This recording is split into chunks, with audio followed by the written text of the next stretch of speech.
नमस्कार दोस्तों, मेरे YouTube channel DS mathematics classes में आपका एक बार फिर से स्वागत है। आज का जो लेक्चर है वो BSc second year mathematics students के लिए है, जिसमें हम पेपर सेकंड डिफरेंशियल इक्वेशन की बात करेंगे। और आज का जो लेक्चर है वो आपके डिफरेंशियल इक्वेशन की बुक का फर्स्ट चैप्टर से का नवा लेक्चर है। ठीक है भाई, इस लेक्चर के अंदर हम एक्सरसाइज 1.2 का जो एक इम्पोर्टेंट क्वेश्चन रहेगा था वो सोल्व करेंगे। साथ ही साथ होमोजीनियस डिफरेंशियल इक्वेशन के बारे में बात करेंगे कि होमोजीनियस डिफरेंशियल इक्वेशन क्या होती है और उनको सोल्व करने का तरीका क्या होता है। ठीक है, साथ ही साथ उससे रिलेटेड कुछ एग्जाम्पल्स और क्वेश्चंस की भी बात करेंगे। तो देखिए, आज के लेक्चर में आपका एक्सरसाइज 1.2 का जो लास्ट लेक्चर में जो रह गया था आपका क्वेश्चन, वो क्वेश्चन देखिए। सबसे पहले तो क्वेश्चन है 1 minus x square into 1 minus y d x बराबर x y into 1 plus y d y. ठीक है, ये आपको क्वेश्चन दिया गया है और आपको दिख रहा है सेपरेटली कि यहाँ पे चरों का पृथक्करण किया जा सकता है।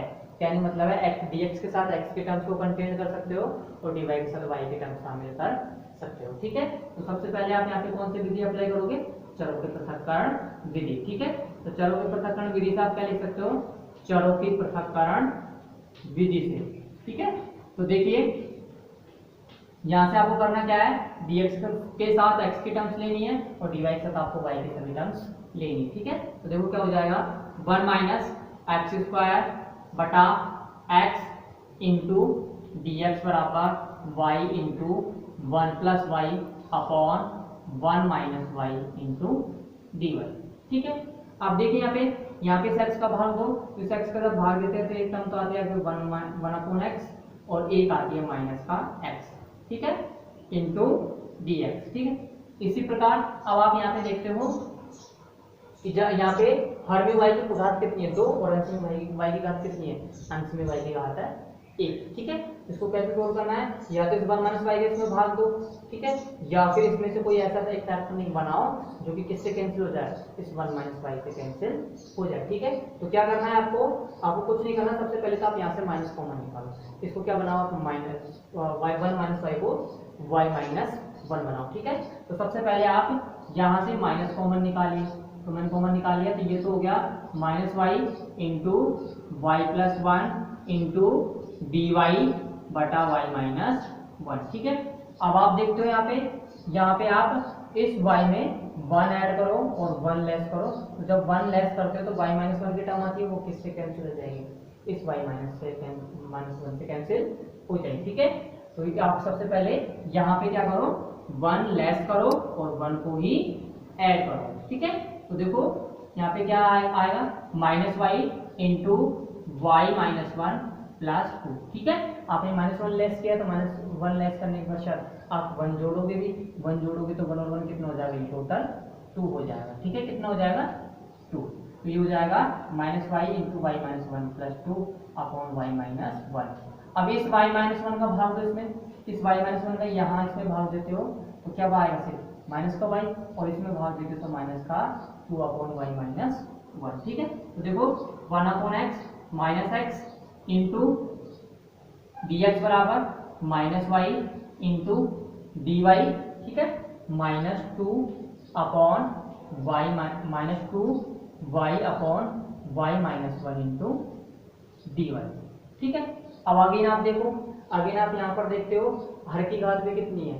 1, और हर में y की घात कितनी है? 1, और अंश में y की घात कितनी है? 1। दैट मीन्स आप इसका भाग इसमें दे सकते हो, लेकिन जब आप भाग देते हो तो यहाँ पे क्या है? 2y आ रहा है। ठीक है, लेकिन यहाँ पे होना क्या चाहिए? y होना चाहिए, तो आप यहाँ से 2 कॉमन निकाल लो, फिर y के साथ साथ माइनस 1 होना चाहिए, तो माइनस 1 आप इस एक टर्म में जोड़ो, उसमें वो बाद में उसको घटाओगे। क्या नहीं मतलब है, इसमें 1 जोड़िए भी और 1 को भी घटाइए। ठीक है, तो यहाँ चेंजेस करना है, तो आपको टर्म्स को सेपरेट करके रखना है। तो देखो 1 minus x into d x as it is रहेगा। ठीक है, और माइनस वाई डी वाई भी क्या हो जाएगा? As it is. अब करना क्या है, आप यहाँ से 2 कॉमन लीजिए, तो 2 कॉमन लेने के पश्चात ये तो हो जाएगा माइनस का 2 इंटू, फिर इस y में आप 1 लेस करिए और 1 जोड़िए, तो ये हो जाएगा y minus 1 plus 1 upon y minus 1 into d y. ठीक है, y माइनस 1 का भाग इसमें दीजिए, तो ये हो जाएगा 1। तो इसके पश्चात अब देखो 1 upon x minus x into d x as it is है, उसके बाद minus y d y as it is है, वाई माइनस वन का वाई माइनस वन में भाग दोगे वन टाइम और माइनस टू से मल्टीप्लाई हो जाएगा, तो हो जाएगा माइनस का टू वाई। इसी प्रकार इसमें भाग दो तो one upon y minus one, लेकिन माइनस टू से मल्टीप्लाई होने पर क्या बन जाएगा, minus two upon y minus one into d y. ठीक है, अब करना क्या है आपको, अब आपको दोनों पक्षों का समाकलन करना है। ठीक है, क्या करना है आपको, दोनों पक्षों का समाकलन। तो दोनों पक्षों का समाकलन करने पर, दोनों पक्षों का समाकलन करने पर देखो क्या आता है, integration one upon x minus x into d x बराबर minus integration y d y minus two integration d y minus two integration one upon y minus one into d y. ठीक है, अब आप देखते हो वन अपॉन एक्स का समाकलन कितना होता है, लॉग एक्स। ठीक है, एक्स का कितना होता है, माइनस का एक्स स्क्वायर बाई टू। ठीक है, इसी प्रकार वाई का कितना होता है, वाई का होता है minus y square upon two, और डी वाई का कितना होगा, वाई, तो ये हो जाएगा माइनस का टू वाई और ये हो जाएगा माइनस का two log y minus one. ठीक है, अब देखिए यहाँ पे इस लॉग वाले टर्म को आप इधर लेके आओ और इस टर्म को आप उधर लेकर जाओ। ठीक है, तो लॉग वाले टर्म को आप इधर लाते हो तो log x plus two log y minus one बराबर x square by two minus y square by two minus two y. ठीक है, अब लैन लॉग एन से इसको क्या लिख सकते हो, लॉग एन की पावर एन, तो ये हो जाएगा log x plus log y minus one का होल स्क्वायर बराबर x square minus y square minus four y बटा टू। ठीक है, अब log m plus log n से इसको क्या लिख सकते हो, इसको लिख सकते हो आप क्या, लॉग एम एन। तो ये हो जाएगा log x into y minus one का होल स्क्वायर बराबर x square minus y square minus four y बटा टू। ठीक है, अब आप क्या करो, दोनों पक्षों का एंटी लॉग ले लो, एंटी लॉग लेने के पश्चात आपको क्या मिल जाएगा, एक्स इंटू, एक मिनट और रुकिए, यहाँ पे आपने कांस्टेंट और ऐड नहीं किया है तो आप समाकलन नियतांक लॉग सी भी ऐड कर दो, तो लॉग सी ऐड करने पे हो जाएगा log c x into y minus one का होल स्क्वायर, तो ये हो जाएगा c x into y minus one का होल स्क्वायर बराबर e की power x square minus y square minus four y बटा टू। ठीक है, तो ये क्वेश्चन आपका ये पे कंप्लीट होता होगा। नेक्स्ट इसके बाद है समघात अवकल समीकरण।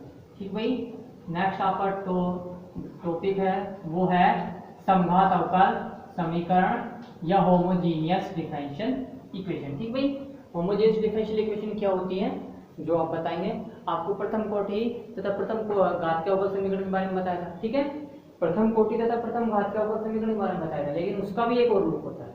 ठीक है, उसके कई टाइप्स होते हैं, उसके कई टाइप्स में से आपने एक मतलब तो कौन सा पढ़ा था कि वे अवकल समीकरण जिनको किसके द्वारा सोल्व किया जा सके, चरों के पृथक्करण मेथड के द्वारा सोल्व किया जा सकते हैं। लेकिन उसके बाद आती है समघात अवकल समीकरण।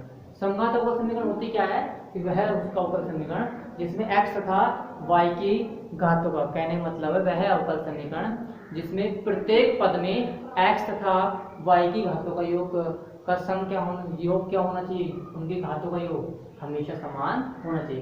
कहने मतलब है इस डिफरेंशियल इक्वेशन के अंदर आप जब भी x और y की घातों का योग करोगे प्रत्येक कोफिशिएंट्स का, तो वो हमेशा क्या आना चाहिए, हमेशा सेम आना चाहिए। ठीक है भाई, क्या आना चाहिए, सेम आना चाहिए। ठीक है, देखो इस प्रकार के डिफरेंशियल इक्वेशन का रूप क्या होता है, किस प्रकार से इसको सोल्व करते हैं, क्या मेथड है, वो प्रोसीजर देखिए।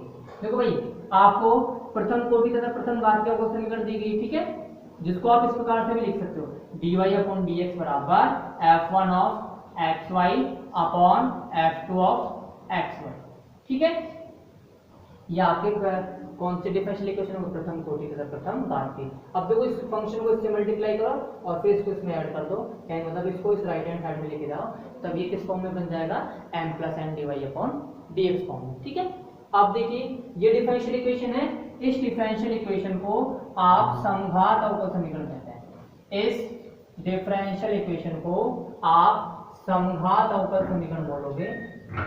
क्या बोलोगे, इस डिफरेंशियल इक्वेशन को समघात अवकल समीकरण कहोगे या कहते हैं यदि यदि इसमें फलन f1 तथा f2 के प्रत्येक पद, यदि इसमें फलन f1 तथा f2 के प्रत्येक पद में x तथा y की घातों का योग कितना होना चाहिए? समान होना चाहिए। ठीक भाई, क्या होना चाहिए? घातों का योग, x और y की घातों का योग हमेशा क्या हो? समान हो। ठीक है भाई। और यहाँ पे जो फंक्शन f1 है और f2 ही किसके फंक्शन है? ये फंक्शन है x और y के। ठीक है, f1 xy और f2 xy किसके फंक्शन है? ये x और y के फंक्शन है। ठीक है, इस प्रकार के डिफरेंशियल इक्वेशन को सोल्व कैसे करना है? तो देखो, इस प्रकार के डिफरेंशियल इक्वेशन जब आपको सोल्व करना है तो इस प्रकार के डिफरेंशियल इक्वेशन में आपको क्या करना है? आपको डिपेंडेंट वेरिएबल को रिप्लेस कर देना है एक नए वेरिएबल। कहने का मतलब है इस डिपेंडेंट वेरिएबल को आपको एक अन्य डिपेंडेंट वेरिएबल v से रिप्लेस करना है, जहाँ पे v क्या होगा? जहाँ पे v होगा y/x या y होगा v into x। ठीक है, अब देखो y बराबर vx है तो आप इसको क्या कर सकते हो? x के साथ में डिफरेंशिएशन करो, क्योंकि x क्या है यहाँ पे? Independent variable. तो डिफरेंशिएशन करते हो तो dy/dx की वैल्यू क्या आ जाएगी? v plus x dv/x। ठीक है, v प्लस x dv/dx। यहाँ पे ये किसकी वैल्यू आ रही है? dy/dx की। आप देखो यहाँ पे dy/dx की वैल्यू तो आपको मिल गई v प्लस x dv/dx। अब आपको करना क्या है? आपको इस फंक्शन f1 xy को किसमें चेंज करना है? इस फंक्शन f1 ऑफ xy में आप क्या करो? x की पावर कॉमन लो। ठीक है, आप इसमें x की पावर n कॉमन लीजिए प्रत्येक पद से। जब आप प्रत्येक पद से x की पावर कॉमन लेते हो तो नया फंक्शन बनेगा f1, जो कि क्या हो जाएगा? जो कि फंक्शन हो जाएगा कांस्टेंट का और y/x का। ठीक है, जो कि किसका फंक्शन हो जाएगा? कांस्टेंट का और y/x का। इसी प्रकार इस नए फंक्शन f2 को भी आप क्या करो? इस फंक्शन f2 में से आप x की पावर n कॉमन लो। ठीक है, x की पावर n कॉमन लेते हो तो एक नया फंक्शन कौन शेष बचेगा? f2, कैपिटल F2, जो कैपिटल F2 किसका फंक्शन हुआ? कांस्टेंट का और y/x का। ठीक है, आप देखते हैं यहाँ पे कांस्टेंट तो आप शामिल नहीं करते भाई, आपको फंक्शन दिखाना तो वेरिएबल के रूप में दिखाना पड़ेगा फंक्शन। तो फंक्शन आपको पता है वेरिएबल के रूप में दिखाएंगे तो इस y/x को आप किससे रिप्लेस कर सकते हो? y/x को आप रिप्लेस कर सकते हो कैपिटल स्मॉल v से। ठीक है, y/x को किससे रिप्लेस कर सकते हो? स्मॉल v से। और आपको पता है y बराबर dx है तो यहाँ से आपको y/x की वैल्यू भी मिल जाएगी। y/x किसके बराबर है? v के। इसी प्रकार ये फंक्शन है f2, इसमें चेंज हो जाएगा x की power n into f2 of v। ठीक है, अब इस फंक्शन f1 फंक्शन f2 और dy/dx की वैल्यू कहाँ रिप्लेस करो? इस इक्वेशन में रिप्लेस करो। और इस इक्वेशन रिप्लेस करते हो तो देखो यहाँ से क्या आ रहा है? v प्लस x dv/dx बराबर x की power n into f1 of v बटा x की power n into f2 of v। ठीक है, x की पावर n से x की पावर n कैंसिल हो गया। अब देखो यहाँ पे ये किसका फंक्शन है? v का। ये किसका फंक्शन है? v का। कंप्लीटली किसका फंक्शन है? v का। अब करना क्या है आपको? अब आपको यहाँ पे इस v को इधर लेके जाओ और फिर कौन सा मेथड अप्लाई कर दो? चरों का पृथक्करण मेथड अप्लाई कर दो। कहने मतलब है इस समघात अवकल समीकरण को चेंज करना है किसमें? चरों के पृथक्करण मेथड के द्वारा सोल्व करना है। ठीक है, इस समघात अवकल समीकरण को एक ऐसी अवकल समीकरण में चेंज करना है जो किसके द्वारा सोल्व हो रही हो? चरों के पृथक्करण विधि के द्वारा सोल्व हो रही हो, जहाँ पे डिपेंडेंट वेरिएबल v किसके बराबर होगा? डिपेंडेंट वेरिएबल v बराबर होगा y/x के। ठीक है, अब देखो v प्लस x dv/dx बराबर क्या है? f1 v/f2। इस v को इधर लेके जाओ तो ये हो जाएगा x dv/dx बराबर f1 v/f2 v minus v। ठीक है, अब यहाँ से आप एलसीएम लो। एलसीएम लेने के पश्चात क्या शेष आ रहा है? एलसीएम लेने के पश्चात आ रहा है x dv/dx बराबर f1 v minus small v f2 v upon f2 v। ठीक है, अब करना क्या है आपको? अब आपको चरों का पृथक्करण विधि से सोल्व करना है। ठीक है भाई, किससे सोल्व करना है आपको? चरों के पृथक्करण विधि से। चरों के पृथक्करण विधि से सोल्व करना है तो देखो यहाँ से क्या हो जाएगा? f2v dv बटा f1v माइनस v f2v। ठीक है, बराबर क्या हो जाएगा? dx upon x। और फिर दोनों पक्षों का समाकलन कर दो। यहाँ से आपको क्या मिल जाएगा, एक बार डिफरेंशियल इक्वेशन का सॉल्यूशन मिल जाएगा। ठीक है, जो सॉल्यूशन मिलेगा उस सॉल्यूशन में आपको b की जगह क्या रिप्लेस कर देना अगेन, y/x। ठीक है, तो जो नया सॉल्यूशन आएगा वो किस में आएगा, वो y और x में आएगा। ठीक है, नया सॉल्यूशन किस में आएगा, y और x में। तो ये आपके समघात अवकल समीकरण को सोल्व करने का मेथड होगा। ठीक है, देखो मेथड को लिखो पहले, समघात अवकल समीकरण डेफिनेशन लिखो और फिर हल करने की विधि को लिखो।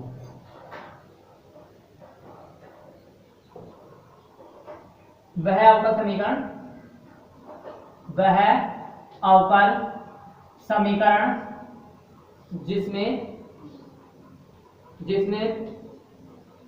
वह अवकल समीकरण जिसमें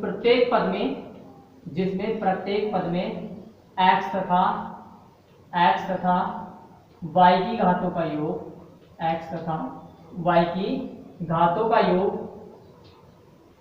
हमेशा समान रहता है, हमेशा समान रहता है। कौन सा अवकल समीकरण कहलाती है, समघात अवकल समीकरण कहलाती है। ठीक भाई, क्या कहलाती है, समघात अवकल समीकरण कहलाती है। ठीक भाई, समघात अवकल समीकरण कहलाती है। ठीक, और इस अवकल समीकरण का रूप निम्न होता है। इस अवकल समीकरण का रूप निम्न होता है। ठीक भाई, क्या होता है इस अवकल समीकरण का रूप, निम्न होता है कि dy अपॉन dx बराबर f1 ऑफ x, y बटा f2 ऑफ x, y। ठीक है, dy अपॉन dx बराबर f1 of x upon f2 of x। ठीक है, जहां f1 क्या है, जहां f1 तथा f2 x तथा y के क्या है, फलन है। ठीक है, x तथा y के फलन है। अब इनके हल करने की विधि देखो, हल कैसे करना है आपको समझा दो। तो देखो हल करने की विधि में आपको करना क्या है,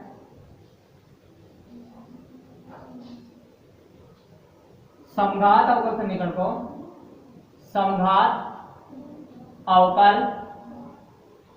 समीकरण को हल करने के लिए, समघात अवकल समीकरण को हल करने के लिए सर्वप्रथम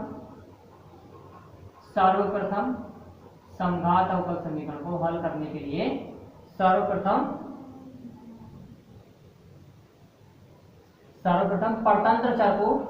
परतंत्र चर स्मॉल y को एक नए परतंत्र चर स्मॉल v से प्रतिस्थापित करता है। एक नए परतंत्र चर स्मॉल v से प्रतिस्थापित करते हैं। ठीक भाई, क्या करते हैं, एक नए परतंत्र चर स्मॉल v से प्रतिस्थापित करते हैं। ठीक भाई, दैट इज y बराबर vx। ठीक है, दैट इज y बराबर क्या होगा, vx। अब देखो y बराबर vx, तो आप क्या लिख सकते हो, dy अपॉन dx क्या हो जाएगा, dy अपॉन dx हो जाएगा b plus x dv upon dx। ठीक है, क्या हो जाएगा, b plus x dv upon dx। तो ये तो हो गया समीकरण नंबर 2, ये हो गया समीकरण नंबर 1। ठीक है, क्योंकि अवकल समीकरण का रूप क्या है, चूंकि अवकल समीकरण का रूप निम्न है। ठीक है, क्या रूप है अवकल समीकरण का, बताइए, dy अपॉन dx बराबर f1 of x, y upon f2 of x, y। ठीक है, अब करना क्या है आपको, अब आपको इस f1 फंक्शन में से क्या करना है, आपको x की पावर n कॉमन लेना है। ठीक है, और इसको नए फंक्शन के मल्टीपल में लिखना है f1 ऑफ v। ठीक है, f1 ऑफ x में से आप x की पावर n कॉमन लीजिए प्रत्येक टर्म से, तो ये नया फंक्शन बनेगा जो कि किसका फंक्शन बनेगा, v का, मतलब y अपॉन x का। इसी प्रकार f2 ऑफ x, y में से क्या कॉमन लीजिए, आप x की पावर n कॉमन लीजिए और फिर अगेन इसको क्या करिए, इसको आप अगेन क्या इसमें चेंज हो जाएगा, एक नए फंक्शन में चेंज हो जाएगा, जो कि क्या होगा, जो कि किसका फंक्शन होगा, b का फंक्शन होगा। ठीक है, अब देखो यहाँ से f1 और f2 की वैल्यू रिप्लेस करो इक्वेशन नंबर 3 में। ठीक है, इक्वेशन नंबर 3 में f1 f2 और इक्वेशन 2 की वैल्यू रिप्लेस करो, तो देखो क्या आ रहा है, समीकरण 3 में स्मॉल f1 स्मॉल f2 तथा dy अपॉन dx का मान, तथा dy अपॉन dx का मान रखने पर। ठीक है, देखो क्या वैल्यू आ रही है इसकी, small v plus x dv upon dx बराबर x की power n capital F1 of v upon x की power n capital F2 of v। ये x की पावर n से x की पावर n कैंसिल हो गया, फिर देखो ये किसका फंक्शन हो गया, v का, इस स्मॉल v को इधर ले जाओ तो भी किसका फंक्शन रहेगा, v का। कहने का मतलब है, फिर उसके बाद आप क्या अप्लाई कर सकते हो, चरों का पृथक्करण मेथड। ठीक है, मतलब variable of separation method apply कर सकते हो। अब ये हो जाएगा b plus x dv upon dx बराबर f1 v upon f2 v। ठीक है, अब यहाँ से स्मॉल v को इधर लेके जाओ तो ये हो जाएगा x dv अपॉन dx बराबर f1 v upon f2 v minus small v। ठीक है, अब यहाँ से आप इसको इस प्रकार लिख सकते हो, एलसीएम लेके इस टर्म को इस प्रकार लिख सकते हो, x dv अपॉन dx बराबर f1 v minus small v into f2 v बटा f2 v। ठीक है, अब आप क्या मेथड क्या अप्लाई कर दो, वेरिएबल ऑफ सेपरेशन अप्लाई कर दो। तो वेरिएबल ऑफ सेपरेशन अप्लाई करने के लिए क्या आ रहा है, चरों के पृथक्करण विधि से क्या आ रहा है, चरों की पृथक्करण विधि से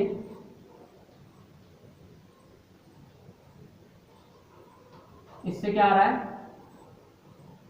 f2v upon f1v minus v f2v into dv बराबर dx अपॉन x। ठीक है, और फिर इसके आप क्या कर दो आगे इसका इंटीग्रेशन, तो हम आपको क्या प्राप्त होगा, तो हमें v तथा x में एक संबंध प्राप्त होगा। क्या प्राप्त होगा, v तथा x में एक संबंध प्राप्त होगा। ठीक है, क्या होगा, v तथा x में एक संबंध प्राप्त होगा,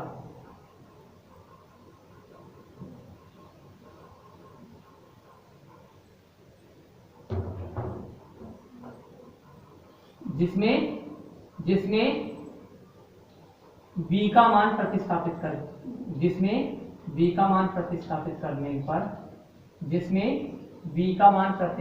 करने पर y तथा x में अवकल समीकरण का अभीष्ट हल प्राप्त होगा, अवकल समीकरण का अभीष्ट हल प्राप्त होगा। ठीक है, y तथा x में अवकल समीकरण का अभीष्ट हल प्राप्त होगा। तो ये आपके डिफरेंशियल होमोजेनियस डिफरेंशियल इक्वेशन को सॉल्व करने का मेथड है। ठीक है, अब इसके बाद देखो, इसके बाद आप इसका एग्जांपल नंबर 1 देखो, कैसे सोल्व करने से आपको होमोजेनियस डिफरेंशियल इक्वेशन की जो एक्सरसाइज है उसका एग्जांपल नंबर फर्स्ट देखो। एग्जांपल नंबर फर्स्ट है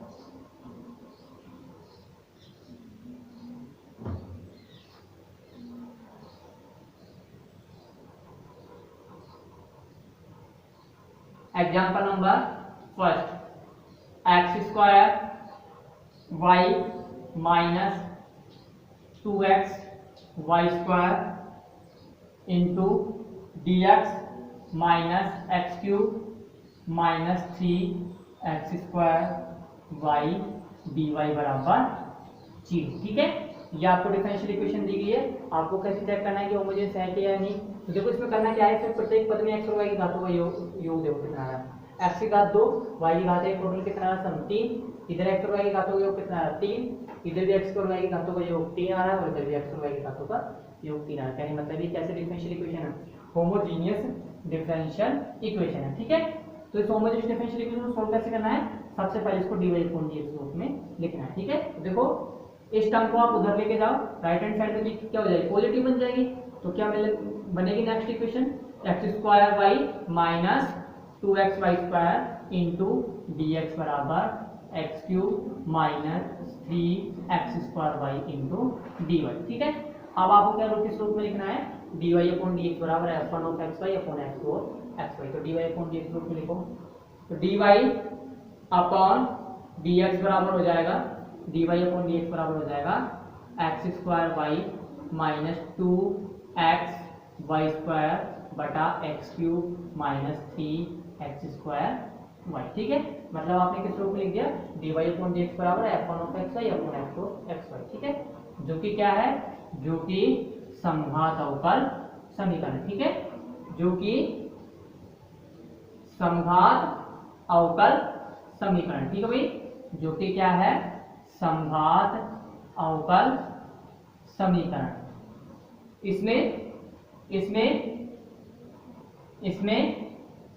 इसमें परतंत्र चर y को, इसमें परतंत्र चर y को नए परतंत्र चर v से प्रतिस्थापित करने का। ठीक है, इसमें परतंत्र चर y को नए परतंत्र चर y से प्रतिस्थापित करने का। ठीक है, नए परतंत्र चर y नहीं, नए परतंत्र चर स्मॉल v से प्रतिस्थापित करने पर। ठीक है, देखो यहाँ पे y को b में कैसे चेंज करना है, y को रिप्लेस करना है b से, और किसके द्वारा, y बराबर bx। ठीक है, तो ये तो आपकी इक्वेशन नंबर 1 हो गई, ये आपकी इक्वेशन नंबर 2 हो गई। इक्वेशन नंबर 2 का आपका डिफरेंशिएशन, किसके वैल्यू आपको मिलेगी, dy अपॉन dx की, तो dy अपॉन dx की वैल्यू आपको फाइंड आउट करनी है। ठीक है, तो देखो dy अपॉन dx की वैल्यू हो जाएगी v plus x dv upon dx। ठीक है, v plus x dv upon dx के लिए किसकी वैल्यू हो गई, ये हो गई dy अपॉन dx की। अब देखो ये dy अपॉन dx की वैल्यू हो गई, अब आपको इस फंक्शन को किस में चेंज करना है, इस फंक्शन को v में चेंज करना है, मतलब ये x y का जो फंक्शन है ना, इसको v स्मॉल v में चेंज करो। स्मॉल v में चेंज कैसे करना है, आपको x की पावर n कॉमन लेनी है, लेकिन n का मान कितना है यहाँ पे 3, तो क्या कॉमन लेना है आपको कॉमन लेना है x की पावर 3। ठीक है, तो यहाँ से x की पावर 3 कॉमन लीजिए, तो देखो क्या आ रहा है, x की पावर 3 कॉमन लेते हैं, तो ये आ रहा है y upon x minus 2y square upon x square. ठीक है, बटा x cube into 1 minus 3y upon x. ठीक है, अब इस एक्स क्यूब से एक्स क्यूब क्या कर दीजिए, आप कैंसिल कर दीजिए।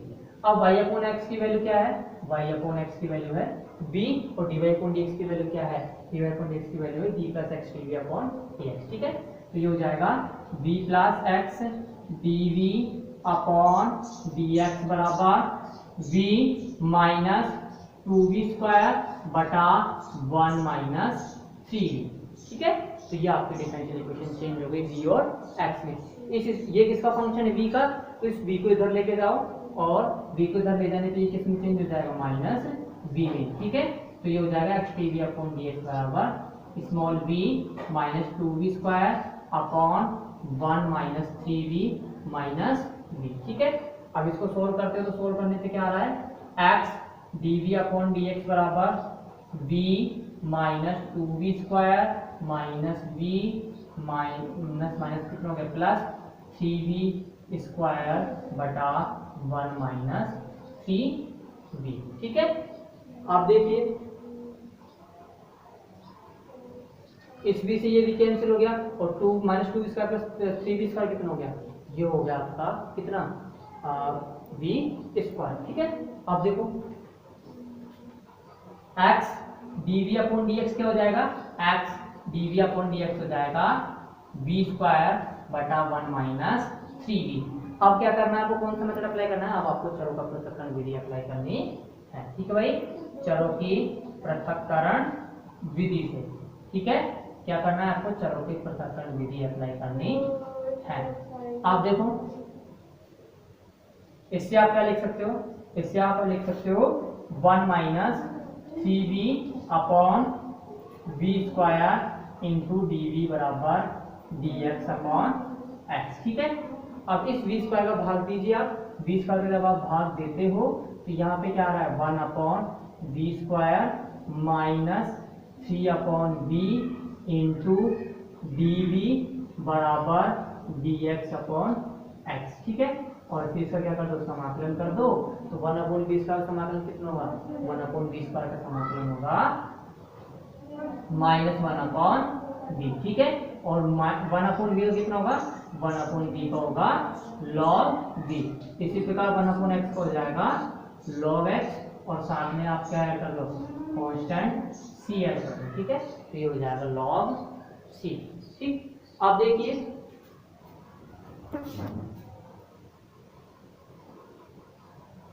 इस log वाले टर्म को उधर लेके जाइए, इस log वाले टर्म को उधर लेके जाइए, तो ये तो हो जाएगा -1/v बराबर log x plus log c plus log v³। ठीक है, अब देखिए log m plus log n plus log n कितना हो जाएगा, ये हो जाएगा log cx v³। ठीक है, आप देखो log cx v³ किसके बराबर है, -1/v के। दोनों पक्षों का आप क्या लीजिए, एंटीलॉग। दोनों पक्षों का एंटीलॉग लेने पे कितना आ गया, दोनों पक्षों का एंटीलॉग लेने पर। ठीक है, एंटीलॉग लेने पे आएगा ये कितना, cx v³ बराबर e⁻ -1/v, और v का मान रखिए, v का मान रखने पे आएगा cx y³ बटा x³ बराबर e⁻ -x/y। और इसका सॉल्यूशन हो जाएगा क्या, इसका सॉल्यूशन हो जाएगा cy³ बराबर x² e⁻x/y। ठीक है, तो ये इस डिफरेंशियल इक्वेशन में क्या हो गया, रिक्वायर्ड सॉल्यूशन हो गया। और आज का जो लेक्चर है वो यहीं पे कंप्लीट होता हुआ। धन्यवाद।